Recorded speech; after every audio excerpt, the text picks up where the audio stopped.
자, 오늘부터 새로운 시리즈를 시작하는데요. 저는 설교를 준비할 때 가끔 의심 많은 도마, 다우팅 토머스가 돼갑니다. 말씀을 의심해서가 아니라, 말씀을 못 믿게서가 아니라, 예수님 앞에 내가 직접 그 상처를 만져보지 않고는 예수님을 믿을 수 없습니다, 부활을 인정할 수 없습니다라고 얘기했던 도마처럼 그 말씀 속 깊이에 숨겨져 있는 그 은혜의 생사를 만져보고 싶은 욕구가 제 안에 있기 때문입니다. 그렇게 말씀을 준비하면서 적어놓았던 노트를 여러분과 함께 나누려고 합니다. 이름하여 도마의 묵상일기.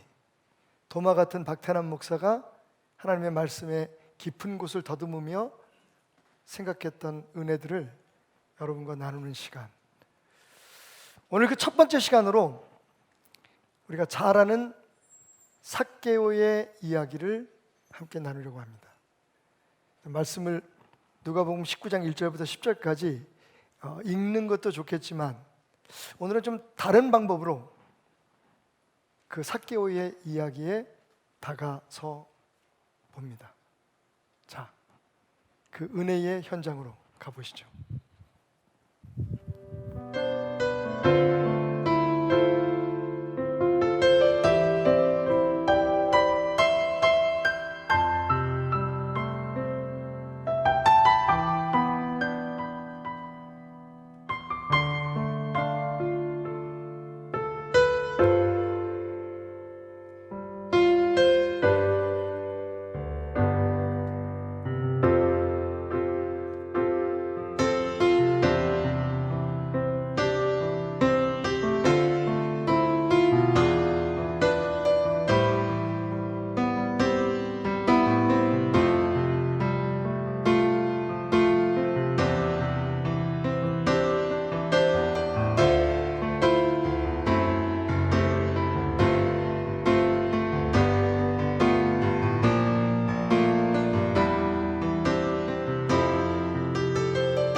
안녕하세요. 제 이름은 삭개오라고 합니다.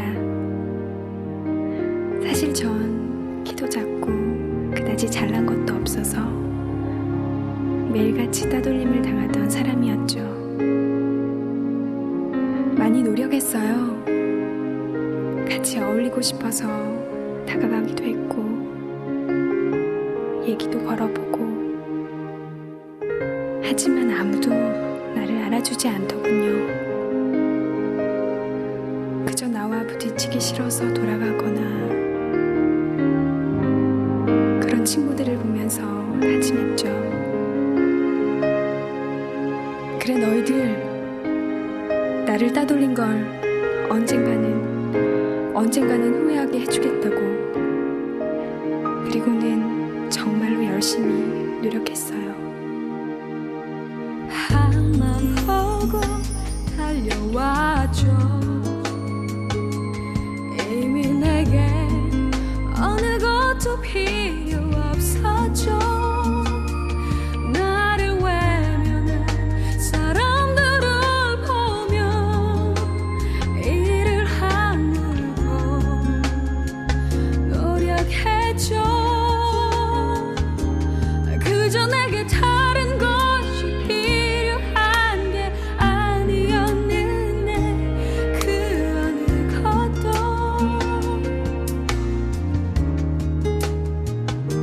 하지만 나를 만난 사람들의 외면,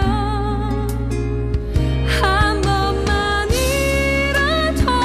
나를 봐줘요. 한 번만이라도 나의 눈을 바라봐줘요. 한 번만이라도, 한 번만이라도. 내게 필요한 건 그 어느 것도 아니죠. 나를 믿어줘요. 나와 얘기해요.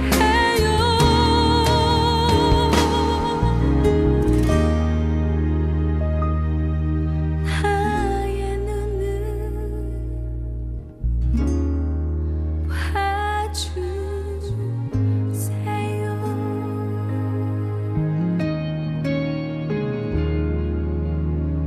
그렇게 저는 아무런 친구도 없이 외로움 속에 지내왔습니다.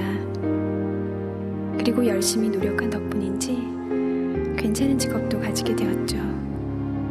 저의 직업은 사람들에게 세금을 걷어서 나라에 바치는 일이었습니다. 뭐 세금이라고 사람들이 내면 열의 아홉은 제가 가졌지만요. 어차피 사람들에게 욕먹는 것은 익숙하니까 돈이라도 벌어야죠. 그렇게 돈도 많이 벌긴 했는데, 그런데 퇴근을 하고 내 방에 들어오면 너무 공허했습니다. 아무도 없는 방 안에 덩그러니 혼자 앉아있으면 그렇게 앉아있다가 이유도 모르는 눈물을 흘리곤 했죠. 그런데 어느 날 예수라는 사람이 우리 마을에 온다는 얘기를 들었어요. 기적도 일으키고 병자도 고친다는 그 예수님을 난 너무 보고 싶었어요. 예수님이 온다는 길엔 벌써 많은 사람들이 모여 있었어요. 저는 키가 너무 작아서 볼 수 없었어요. 그런데 제 옆에 커다란 나무가 있더군요. 그래서 나무 위로 올라가 당신의 얼굴이라도 봤으면, 나무 위라도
주체할 수 없는 눈물이 흐르더군요.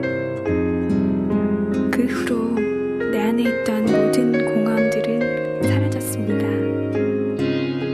그분은 어느 누구도 불러주지 않았던 나의 이름을 불러주셨어요.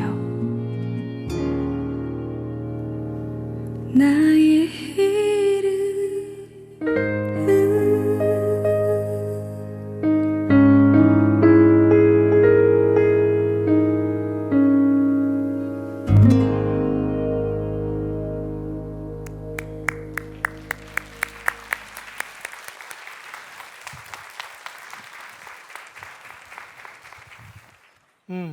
뭐 더 긴 얘기가 필요하겠습니까? 그죠?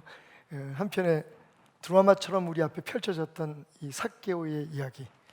어렸을 때부터 너무 잘 알고 있기 때문에 혹시 우리에게 어떤 편견은 없었을까라고 하는 마음을 가지고 이 말씀을 다시 한번 깊이 들여다보았습니다. 그리고 이런 어쩌면 별로 중요하지 않은 질문이 제게 다가왔죠. 그래서 예수님을 만난 다음에 삭개오는 세관 일을 그만뒀을까? 사표를 냈을까? 그리고 예수님을 따랐을까? 아니면 그냥 여전히 그곳에서 자기의 삶을 세관장으로 살아갔을까? 여러분에게 한번 물어볼까요? 자, 오늘 여러분이 이 극적인 이야기를 들었습니다. 키가 작고 장애가 있었다는 얘기인 것 같아요. 그냥 작은 키가 아니라. 그리고 모든 사람들이 도둑놈이라고 부르는 직업을 가지고 있던 사람입니다.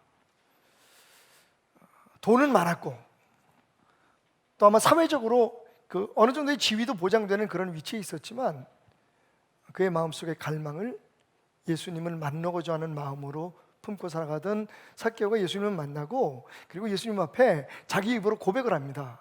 예수님이 뭘 요구하거나 부탁한 것도 아닌데 우리가 주님을 만났을 때 그 감격 가운데 외치는 여러 가지 그런 고백처럼 예수님, 내가 내 재산의 절반을 나누어서 불쌍한 사람들을 도와주겠습니다. 그리고 내가 누구를 속여서 빼앗은 것이 있으면, 도적질한 것이 있으면 그것을 4배로 4갑절로 갚아주겠습니다. 여러분, 분명히 그의 삶에 놀라운 변화가 일어나는 게 맞습니다. 예수님을 만나고 우리가 함께 들었던 이 노래의 가사처럼 어둠은 사라지고 정말 새로운 광명의 빛이 그의 삶에 비치는 것 같았습니다. 자, 그 다음이 문제입니다. 성경은 거기서 이야기가 끝나죠. 그래서 삭개오가 세관에 사표를 냈다는 겁니까? 안 냈다는 겁니까? 그 일을 계속하고 있다는 겁니까? 아니면 그만뒀을까요? 여러분 어떻게 생각하세요? 한번 직접 투표를 한번 해보겠습니다. 자, 우리나라와 운명과 관계없는 투표니까 여러분 소신껏 편안하게 하십시오.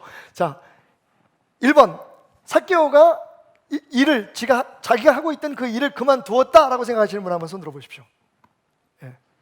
높이. 남의 일에는 별로 관심 없는 분들이 많으시군요. 괜찮습니다. 내려주십시오. 자, 그러면 계속 그곳에 남아서 세리로서, 그죠? 세리로서 그 일을 지속했을 것이다라고 생각하시는 분 한번 손 들어보십시다. 오, 역시 먹고 사는 게 문제군요.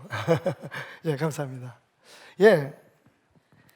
성경은 항상 어떤 이야기를 끝까지 이어가지 않는 그런 특징이 있어요. 그러다 보니까 우리 나름대로 그 사람은 어떻게 살았을까? 도대체 그 후에 어떻게 됐지? 라고 하는 그런 의문을 갖게 되는데, 저도 도마의 감성으로, 도마의 이성으로 오늘 이 말씀을 다시 한번 봤습니다. 그러면 그렇게 예수님을 만나서 그렇게 욕을 처먹던 직업인 그 세리를 모든 사람들이 다 도둑놈이라고 손가락질하는 그 일을 그만두는 것이 맞지 않았을까? 아니지. 그걸 그만두면 어떻게 자기가 얘기한 것처럼 지속적으로 자기가 그 남의 돈을 속여서 빼앗은 것을 갚아줄 수 있을까? 사실 성경 말씀만 가지고서는 우리가 그가 계속적으로 일을 했는지 그렇게 하지 않았는지 알 도리는 없습니다. 하지만 가만히 말씀을 다시 한번 들여다보면 그가 지속적으로 그 일을 했을 가능성이 더 크다고 생각할 수밖에 없는 힌트들이 말씀 속에 담겨 있죠. 8절 말씀 보십시오. 삭개오가 서서 주께 여짜오되 주여 보시옵소서 내 소유의 절반을 가난한 자들에게 주겠사오며 만일 누구의 것을 속여 빼앗은 일이 있으면 내 갑절이나 갚겠나이다. 자, 말씀드렸듯이 부흥에 참석해서 부흥 강사가 요구하는 대로 지금 그렇게 하겠습니다 얘기한 것도 아니고, 예수님께서 그래 너 그동안에 그렇게 살았지, 그러니까 네가 가지고 있는 거 반은 덜어서 불쌍한 사람들 도와줘. 그리고 야 도둑질하고 살았으니까 그거 다 강제로 뺏은 것들, 속여서 뺏은 것들 4배나 돌려줘라. 그렇게 얘기해서 한 얘기가 아닙니다.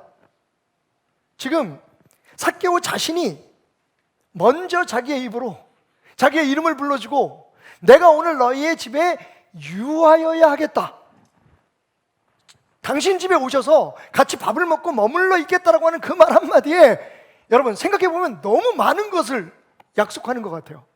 하기야 정말 예수님을 만난 그 감격적인 상황 속에서 우리도 참 많은 약속을 했었던 적이 있었다고 말할 수 있다고 이야기할 수 있지 않을까라고 생각하고 있다고 말해도 되겠죠. 우리가 정말 어느 은혜의 감격에 빠지고 놀라운 그런 그 깨달음을 갖게 될 때 우리도 이런 얘기를 할 수 있는데, 그러기에는 너무 많은 것을 지금 이야기하고 있다는 거죠. 근데 여러분 여기에 조금만 문제가 있습니다.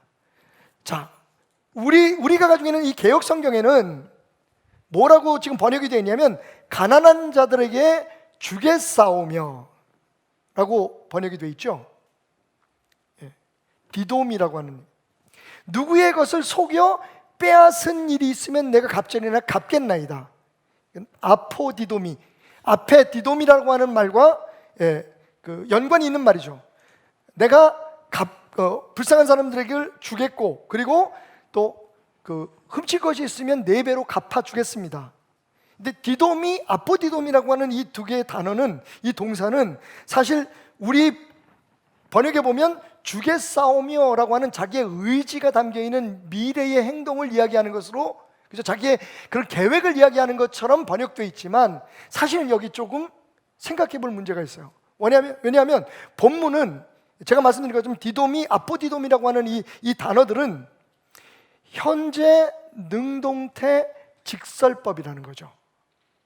그러니까 만약에 미래에 할 일 같으면 우리가 흔히 말하는 영어에서 will give라고 하는 will, 혹은 자기의 강한 의지를 담아서 I shall give라고 하는 그런 미래의 어떤 계획을 얘기하는 단어로 표기돼야 되는데, 그게 아니라 그대로 번역하면 이런 말이에요. 가난한 자들에게 주다. 그리고 빼앗은 것이 있으면 내 갑절이나 갚다.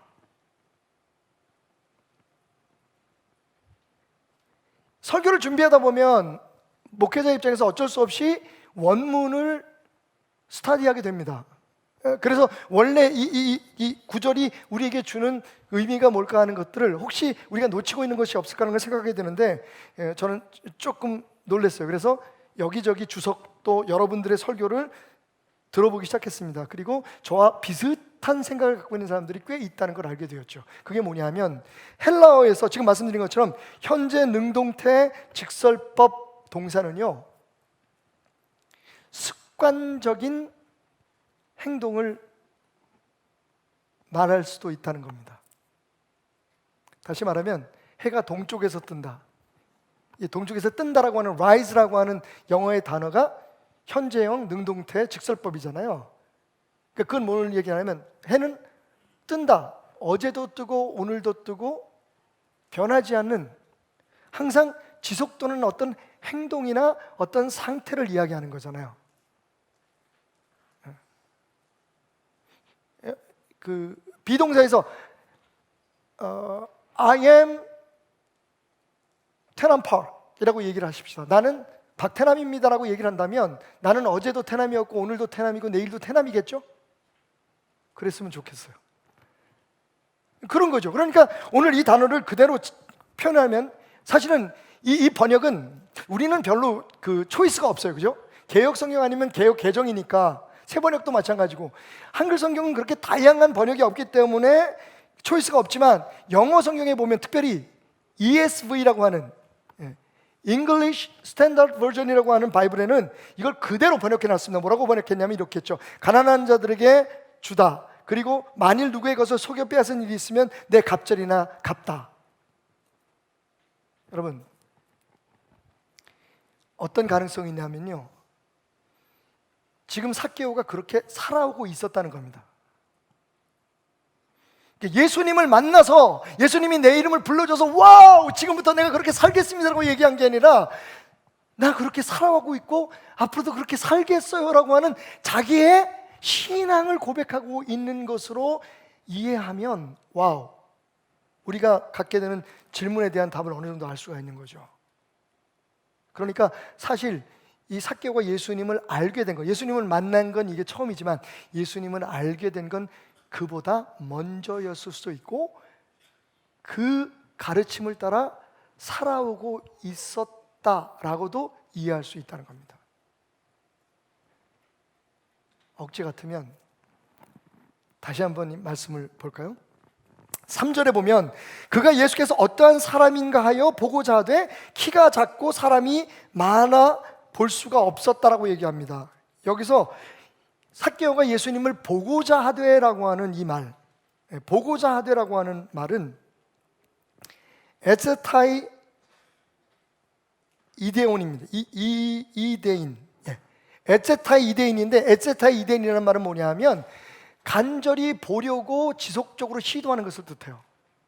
그러니까 그냥 한번 툭 보고 끝나는 게 아닙니다. 이게 뭐지? 이렇게 보고 끝나는 게 누구지? 그리고 보려고 하는 게 아니라 보고 싶어서 간절히. 그 행동이 어디서 나타납니까?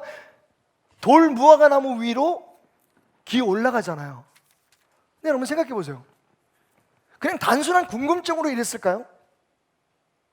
만약 단순한 궁금증에 의해서 올라갔는데 자기를 부르고 오늘 네 집에 가서 내가 머물 거야, 밥 먹을 거야 라고 얘기하는 그 예수님의 말씀 앞에 바로 뛰어내려서, 여러분 예수님이 아무 말씀도 안 하셨어요. 그의 이름을 부르고 내려와라 라고 말씀하셨는데 내려오자마자 예수님도 시키지 않은 무릎을 꿇고 하는 말이 내 재산의 갑절을 팔아서 불쌍한 사람들을 도와주고 살아가고 있고 내가 지금 앞으로도 그렇고 지금도 그렇고 저는요 제가 훔치지 않고 살려고 애랬습니다 라고 쉽게 고백할 수 있었겠느냐 말입니다.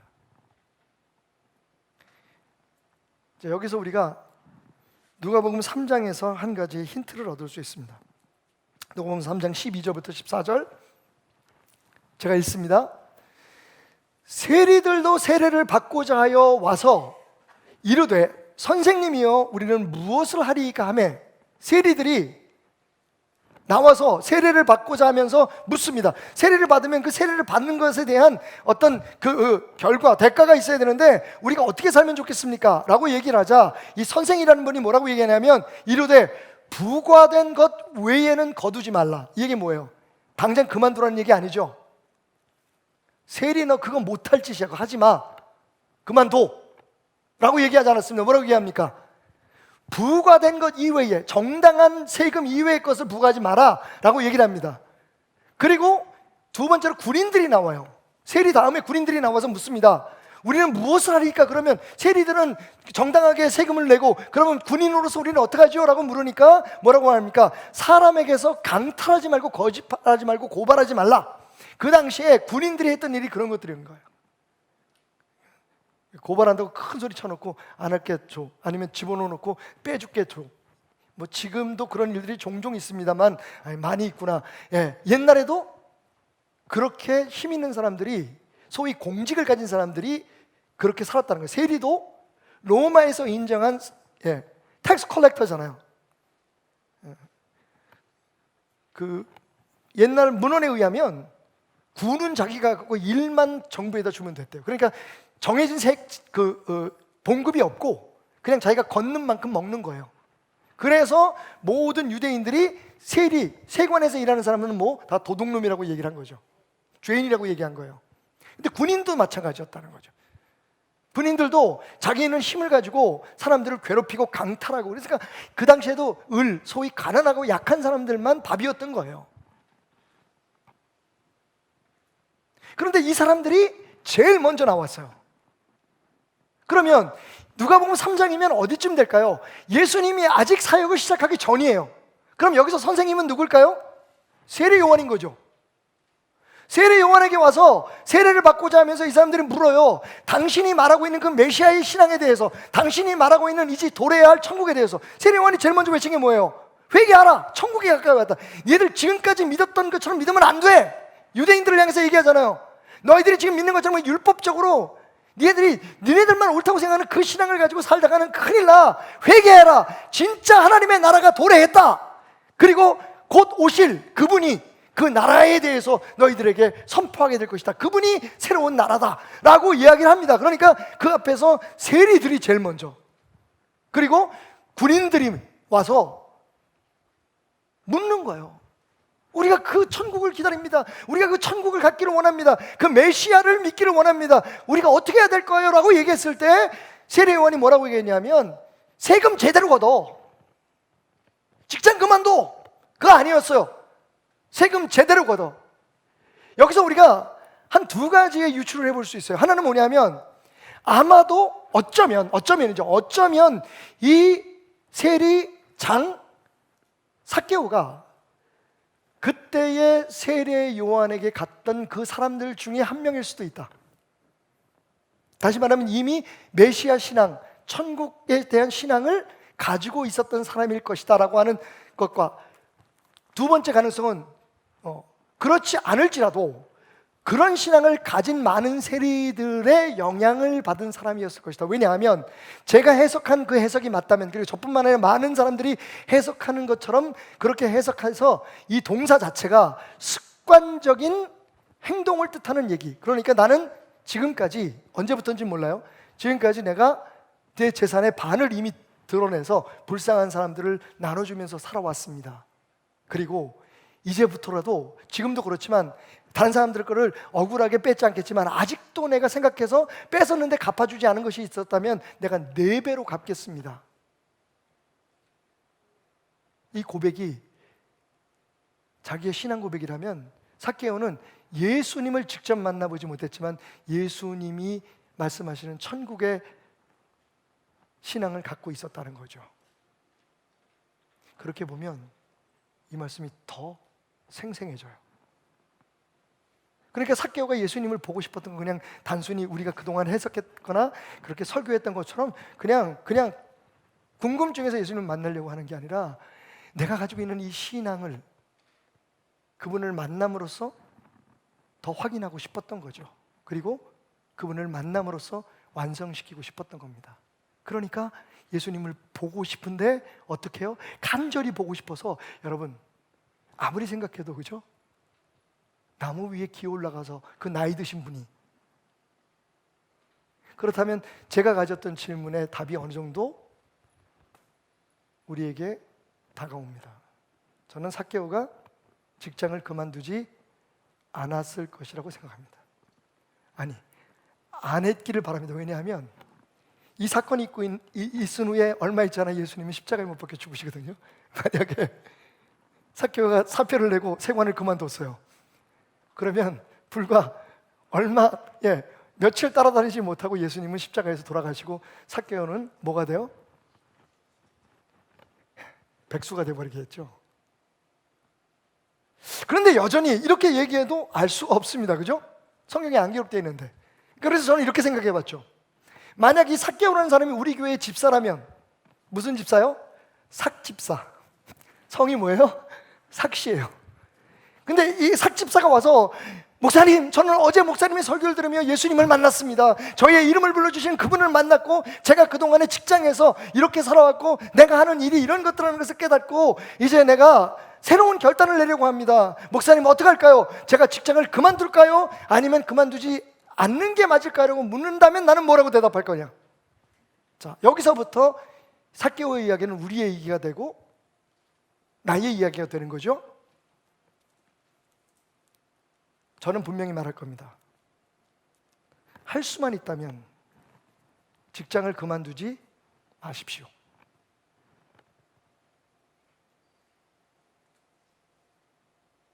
그러면서 다음과 같이 3가지를 지적합니다.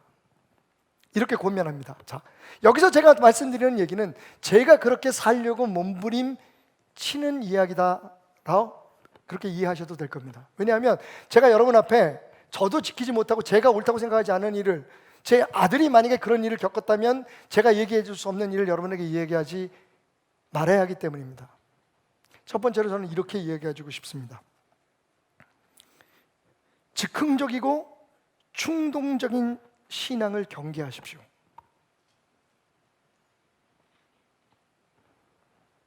여러분, 신앙의 고백은, 적어도 하나님 앞에 나의 삶을 드리는 그 고백은 즉흥적이고 임기응변적이고 감정적이어서는 안 됩니다. 제가 왜 이런 말씀을 여러분에게 굳이 드리냐면, 오늘날의 종교, 오늘날의 교회가 그렇기 때문입니다.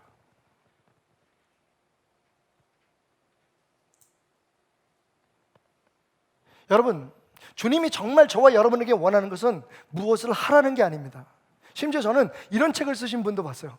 주님은 우리에게 나를 따라오라고 말씀하지 않으신다. 내가 너의 안에 살아있게 하라고 말씀하신다.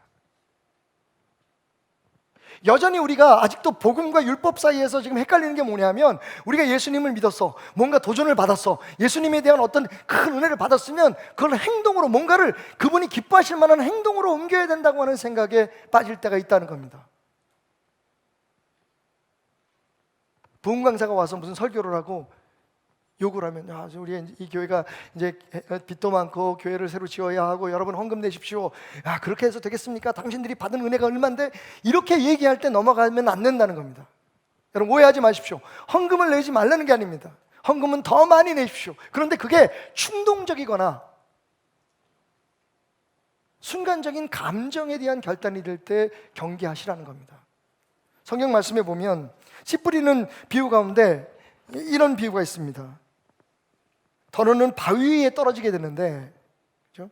누가복음 8장 13절에 보면 바위 위에 있다는 것은 말씀을 들을 때 기쁨으로 받으나 뿌리가 없어 잠깐 믿다가 시련을 당할 때에 배반하는 자다. 여러분, 이게 반복되면 어떻게 되는지 아세요?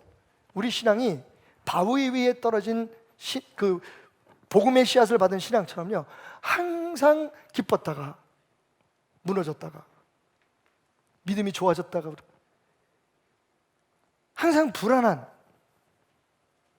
감정에 치우치는 신앙이 되고 말아요.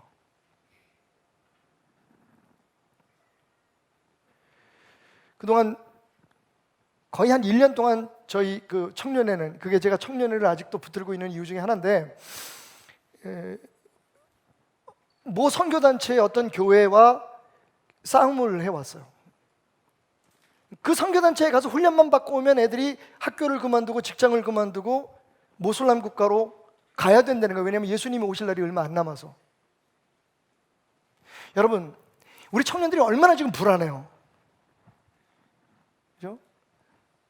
학교를 다니고 자기 나름대로 하나님께서 열어주신 어떤 길을 가면서도 항상 불안해요. 내가 이 학교를 졸업하고 나면 내가 직장에 취직할 수 있을까? 뭘 할 수 있을까? 어떻게 할까? 그런 불안한 가운데 여러분, 누군가 앞에 서가지고 여러분 지금 뭐 하고 있습니까? 예수님 오실 날이 이렇게 다가왔는데 다 그 때려 치시고, 여러분 그런 곳들이 지금 있어요. 그러면 아이들은 모든 걸 다 포기하고 선교지에 갑니다. 문제는 제가 그랬어요. 그 사람들이 하는 말이 옳을 수 있다. 근데 이것만 생각해라. 그 사람들이 너의 미래를 책임져 주냐? 거기까지예요. 그리고는 모슬람 국가에다 툭 던져놓고 니네들이 알아서 전도하라는 거예요. 가끔 유튜브나 이런 데 보시면 그런 선교단체들이나 그런 교회들이 하고 있는 행태들이 나와요. 거기 가서 정말 아무 생각 없이 막 그냥 예수 복음 전하다가, 목숨 걸고 복음 전하다가 막 쫓겨나고 뭐 핍박받고.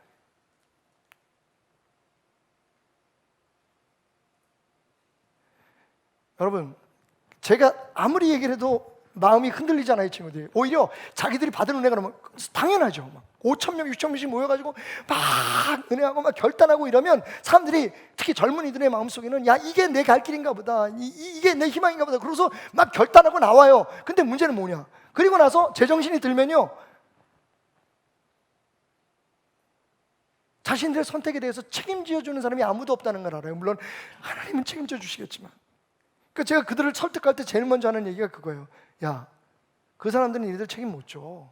그냥 그만두라 그러면 그만이고, 선교지 가서 자기네들은 그게 실적이 되고 자기네들의 그 기관이나 단체들을 운영하는 하나의 힘이 되겠지만, 니네들 직장 그만두고 다시 돌아와서 새로운 직장 찾고, 학교 그만두고 다시 이거 아닌데 내가 공부해야겠는데 라고 생각할 때 니네들 책임져 주냐? 그 사람들이? 미안하지만 목사님은 책임져. 하다못해 너 붙들고 울기라도 해주지. 지금 그게 문제예요, 여러분.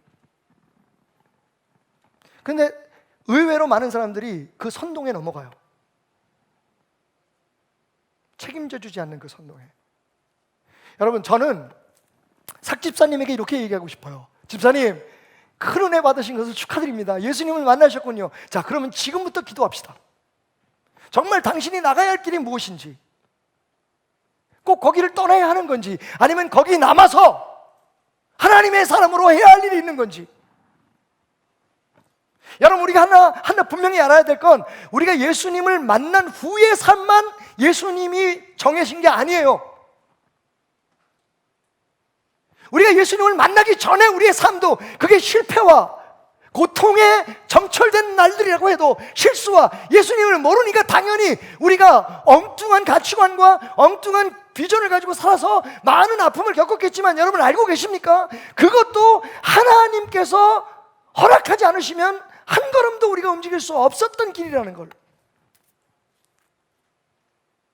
내가 왜 거기 있어서 예수님을 만나게 되는지, 내가 왜 그곳에서 예수님의 은혜에 감격하게 되었는지. 그러니까 지금까지 여러분의 삶을 완벽하게 무시하지 말라는 거예요. 죄는 여러분 벗어버리지만, 여러분들의 악은 깨끗이 예수의 보혈로 씻지만, 하나님께서 여러분들을 보내신 그곳, 여러분을 만나게 한 사람, 여러분 보세요. 이단들이 하는 게 뭡니까? 일단 가정을 해체해버리잖아요. 만약 누구를 만나, 그 선생님을 만나거나, 이시성을 가진 그 선생님이나 돌아가신 그 하나님 문시성을 가진 분을 만나면 제일 먼저 한 게는 뭐냐면 집에서 나오라는 거예요. 가족을 해체해버립니다. 그분을 만나기 전까지, 복음을 알기 전까지 당신의 삶은 가짜였다는 거예요. 그러니까 새롭게 시작하기 위해서 다 파괴해버리라. 여러분, 얼마나 위험한 생각입니까? 많은 사람들이 지금 하고 있는 일에 대해서 여러분 갈등이 있어요. 그 직장이 문제가 아닙니다. 그 직장에 우리가 만나는 사람, 그 직장이 하고 있는 일들입니다. 여러분, 교회라고 완벽하게 거룩한, 모두가 다 교회에서 일하면 되겠네요.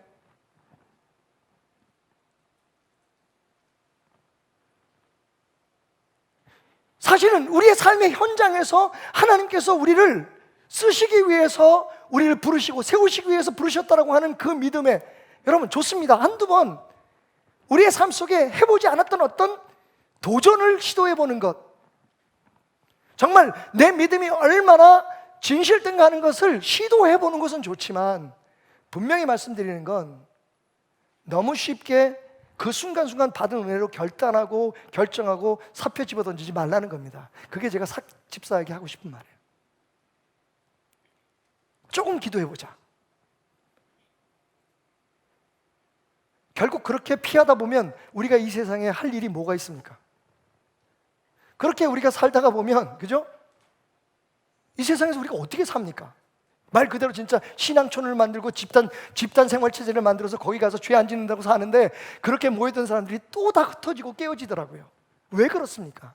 여러분, 중요한 건 우리가 어디에 있느냐, 무엇을 하느냐보다 우리 자신이 얼만큼 예수의 사람의 삶을 살아내고 있느냐 하는 게 중요한 겁니다. 두 번째로 이렇게 얘기해 주겠죠. 그래서 말인데요, 삭 집사님, 부르신 곳에서 예수의 사람으로 사십시오.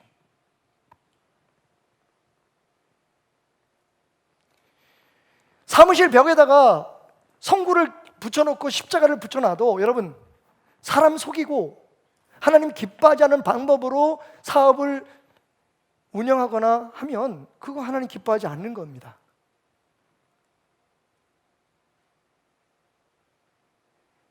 교회 사업하시는 분 중에 그런 고민을 가지는 분들이 많아요. 여러분, 특히 음식 사업하시는 분들, 요식업 하시는 분들 보면 이게 식당에서 술을 팔아야 되느냐 안 팔아야 되느냐 때문에 굉장히 고민하시는 분들이 많습니다. 그리고 주일날 문을 닫느냐 안 닫느냐 하는 문제 때문에.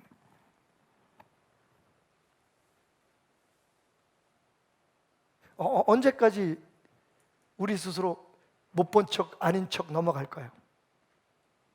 답을 줘야 돼, 답을. 이 세상에 우리가 할 수 있는 일이 뭐가 있습니까, 그러면?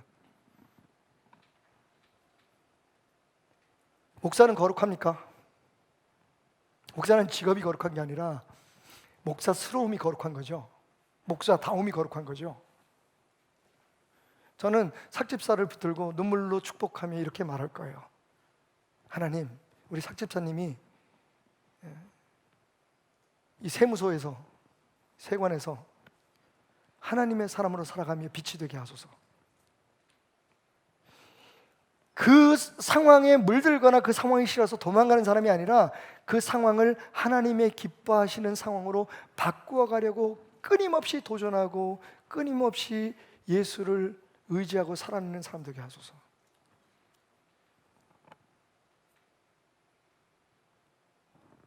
여러분,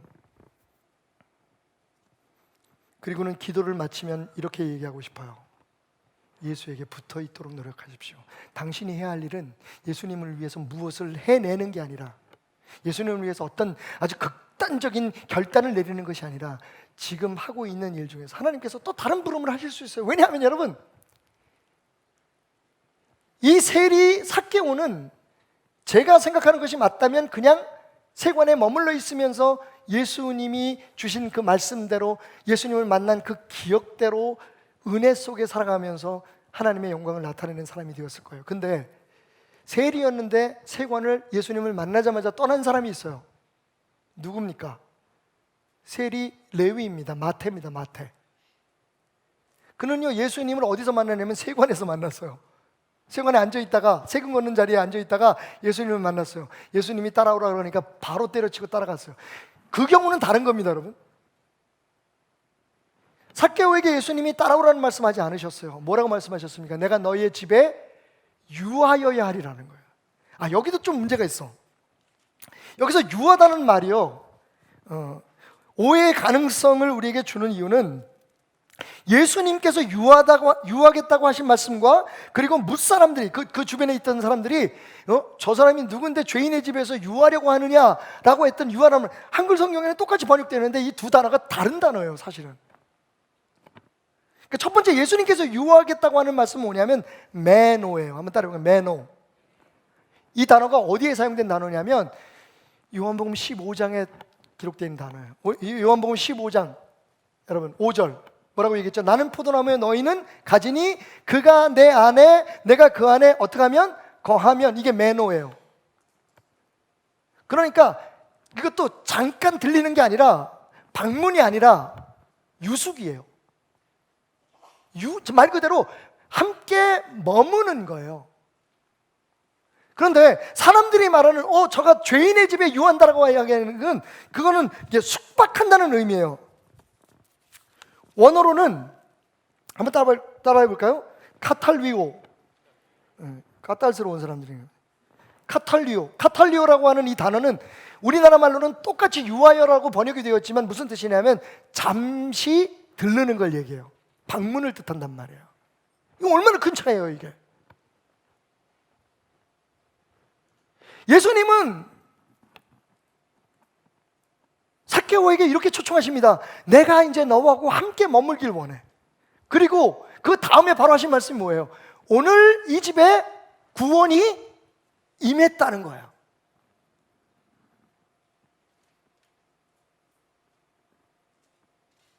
지금부터 내가 이들과 함께 있어. 여러분, 구원이 뭐라고요? 하나님을 알고 그 보내신 예수 그리스도를 아는 것이라고 얘기했잖아요. 영생. 그 구원을 내가 이들과 함께 이루어 나가고 유지해 나가겠다라고 해서 하나님, 예수님께서 설명하신 거예요. 여러분, 우리도 똑같습니다. 우리의 목표는 믿음을 더 좋게 하기 위해서, 진짜 믿음을 갖기 위해서 무엇을 더 해야 되는 게 아니라 어떻게 더 예수님을, 그 성령님을 내 안에 모시고 그분께 머물러 있으려고 하는 겁니다. 자, 이 생각이 없으면 어떻게 돼요? 지금 당장 더 주님이 기쁘게 하는 일을 위해서 우리가 지금 하고 있는 일을 그만둬야 돼요. 직장도 그만두고, 내가 하기 싫은 일도 그만두고, 하나님 기뻐하지 않는 일 다 그만두고, 모두가 주님 앞에서 하나님 기뻐하는 일 뭐래요? 기도하고 말씀 보고, 우리 신앙촌 만들어야 돼. 그럼. 그 캐즘 안에, 그러니까 우리의 현실적인 삶과 그리고 우리가 생각하는, 우리가 강요받고 있는 그 신앙 사이에 지금 문제가 있는 거예요. 그건 복음이 아니에요, 여러분. 그래서 말씀드리는 거예요. 삭개오 집사님, 직장 그만두지 마시고 그동안의 잘못된 관행들과 그동안에 당신이 지은 죄에 대하여 그것이 잘못됐다는 것을 사람에게 알리시고 하나님의 뜻대로 살되, 그런데 이게 잠시 즉흥적이고 임기응변적인 일이 되지 않기 위해서, 당신의 헌신이 지속되기 위해서 매일매일의 삶 속에 주님과 함께 있기를 최선을 다하시고, 우리가 그게 지금 안 돼요. 어떤 일을 통해서 하나님을 기쁘게 하려고 하고, 어떤 행동을 통해서, 어떤 결단을 통해서, 혹은 어떤 개혁을 통해서 우리가 하나님을 기쁘게 하려고 애를 써요. 그런데 정말 하나님을 기쁘게 하는 건 그분이 우리를 통해서 그렇게 하실 수 있도록 우리를 드리는 거예요. 이 차이가 진짜 신앙과 그렇지 않은 신앙을 구분하는 경계선이에요. 안타까운 건 여전히 우리가 복음 얘기하고 이렇게 수많은 시간 예수에게 머물고 예수를 살아내는 것이 신앙이라고 얘기를 해도 우리는 여전히 뭔가를 자꾸만 해야 된다고 생각하는 거예요. 예수님 오실 때가 됐으니까 내가 지금 직장 그만두고 내가 하던 일 그만두고, 여러분 말씀대로 그럼 누가 가정을 먹여 살려요? 그래서 거기 덧붙이는 게 뭐냐면 예수님 오실 때가 얼마 안 남았다는 거예요. 여러분, 우리가 읽었던 그 말씀 바로 다음에 이어지는 말씀을 들어보세요. 11절 말씀. 그들이 이 말씀을 듣고 있을 때에 비유를 더하여 말씀하시니 이는 자기가 예루살렘에 가까이 오셨고 그들을 하나님의 나라가 당장에 나타날 줄을 생각하였더라. 여러분, 예수님께서 분명히 뭐라고 생각을 하시고 말씀을 하시냐면, 얘들 나 금방 하나님 나라 금방 올 줄 알지? 그래서 너희들이 어떤 행동과 어떠한 결단을 내릴지 내가 알기에 이 비유를 얘기한다.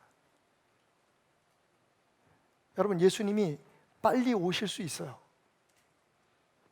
그건 아무도 몰라요. 그게 오늘 밤이 될 수도 있어요. 그런데 예수님이 오실 때가 됐으니까 우리가 지금 살고 있는 이 삶의 현장에서 우리가 하고 있는 이 일들 다 때려치고 주님 앞에 주님이 맞이할 수 있는 준비를 하라고 얘기하는 그 이단들을 여러분 피하십시오. 지금 당신이 있는 그곳은 분명히 적어도 하나님의 계획 없이는 있을 수 없는 곳입니다. 지겹고 힘들고 때로는 안 되고 답답해도. 그래서 제 결론은 삭개오는 자기의 일을 그만두지 않았을 거예요. 그랬을까? 아마도? 혹시 아시는 분 계시면 연락해 보세요. 아직도 그 세관에 계신지. 아니, 분명히 말씀드리면 누군가 측에 그런 상담을 한다면 우리 교인이 저는 얘기할 거예요. 일단 당신이 있는 그곳에서 하나님의 사람으로 사는 것을 최선을 다해서 이루십시오. 그리고 지금 당신이 예수님을 만난 그 감격, 오늘 이 예배에서 받은 그 은혜를 잃어버리기 전에 지속적으로 주님과 함께하기 위해 그것을 방해하는 모든 일들을 정리하시고요. 여러분, 그걸 해서 예수님께 더 가까워지는 게 아니라 예수님과 항상 붙어 있기 위해서 그것을 끊어야 되는 거예요. 그것을 줄여야 되는 거예요. 그것을 하지 말아야 되는 거예요. 그렇게 사십시오. 그래서 당신을 통해 하나님께서 계획하신 그 일을 이룰 수 있도록 부르신 곳에서 예배하십시오. 세우신 곳에서 당신의 삶을, 그리스도인으로서의 삶을 사십시오. 그러니까 남편인 것을 조론해서 포기하고 부인인 것을 이제 저 사람은 진짜 내가 평생 예수를 믿는 걸 방해했던 사람이야, 그러니까 나는 저 사람하고 안 살. 그 핑계예요, 여러분. 똑같은 자리에 있을지라도 하나님의 사람으로 사는 거예요. 내 힘이 아니라 예수의, 내가 만나서 나와 함께 계시며 내 안에 유하겠다고 하시는 그분의 능력으로 살아가는 것을 여러분 선언하세요. 그리고 살아가세요. 이런 이야기가 있죠. 한때 그 빌리그레암 크루세이드에 함께 동참했고 세계적인 복음 전도 집회가 있습니다. 로잔 컨그레스라고 거기에 주도적인 역할을 했던 사람인데 리튼 포드라고 하는 분이 계세요. 굉장히 유명하고 책도 많이 쓰시고 큰 행사들 잘 하시는 분이에요. 그분이 전도를 하고 다니다가 서아프리카에 있는 여러분 세네갈이라고 하는 나라 아시잖아요. 세네갈에 다카라고 하는 그 도시에 가게 되었어요. 거기서 프랑스 선교사 한 분을 만납니다. 사석에서 그에게 물었어요. 선교사님 몇 년이나 계셨어요? 너무 신실하고 좋으신 분 같아서 물었어요. 몇 년이나 계셨습니까? 근데 이 선교사가 말합니다. 저 10년째입니다. 어휴, 이 어려운 데서 10년. 당연히 생기는 질문이 있는 거죠. 그러면 선교사님 10년 동안 어떤 성과를 올리셨나요? 몇 사람이나 회심을 시키셨습니까? 라고 물었어요. 그랬더니 이 선교사님이 웃으면서 이렇게 얘기합니다. 2명입니다. 그때 이 포드가 하면 안 되는 말을 하고 말죠. 왜냐하면 이미 자기의 삶 속에는 대형 집회, 막 많은 사람들의 모임, 큰 교회 이런 것들만 가득 차 있으니까 이게 이해가 안 가는 거예요. 얼마나 비효율적입니까, 여러분? 우리 교회에서도 만약에 선교 전략을 얘기하면 그 비효율적이라고 10년 동안 퍼부었는데 2사람 전도했대. 그 선교사 지금 불러드려야겠죠? 아휴, 머리들은 좋으셔가지고 얘기를 안 해. 여러분, 우리 청지기회 해보세요. 그런 사람은 당연히 불러드려야지. 이게 말이 됩니까? 10년 동안 얼마나 썼겠어요. 근데 2사람 전도했대. 효율적으로 말이 안 돼, 우리 머리로는. 그래서 그냥 자기도 모르게 그냥 툭 내뱉은 거예요. 아니, 그러면 빨리 돌아가시는 게 맞지 않습니까? 2사람이니요, 10년 동안. 그러자 이 선교사가 씁쓸하게 웃으며 이렇게 얘기합니다. 제가 여기 있는 이유는요, 제가 하는 일의 성과가 좋아서가 아닙니다. 앞으로 더 비전이 있어서가 아닙니다. 제가 이곳에 머물러 있는 이유는 나의 주인이신 주님이 나를 여기에 보내셨기 때문입니다. 그래서 이 포드 목사님이 너무 미안해서 용서를 구했대요.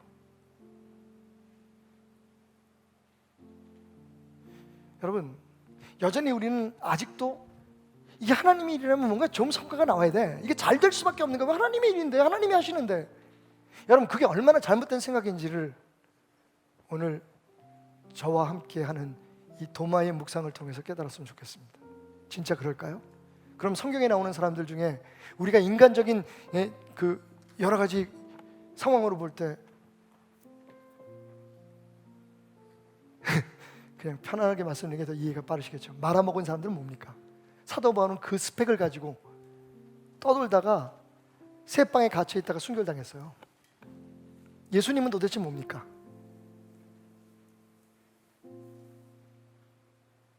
여러분, 우리가 여기 있는 이유요? 제가 이 자리에 서 있는 이유요? 제가 잘하고 못하고를 떠나 주님이 저를 이곳에 보내셨기 때문입니다. 지금 여러분이 계신 그곳이 주님이 여러분을 보내신 곳입니다. 삭개오는 사표를 내지 않았습니다. 그는 거기서 당신의 삶을 새롭게 하신 그 예수가 십자가에 죽는 모든 소식을 들었고 그것을 목도했고, 그리고 그분이 다시 살아나셨다는 것을 어쩌면 그 다음날 월요일 아침에 세관에 출근해서 누군가에게 들었을지도 모릅니다. 부르신 곳에서 있는 모습 그대로 우리를 사용하시는 그분 앞에 예배가 되고 축복이 되는 삶을 살아가는 저와 여러분이 되십시오.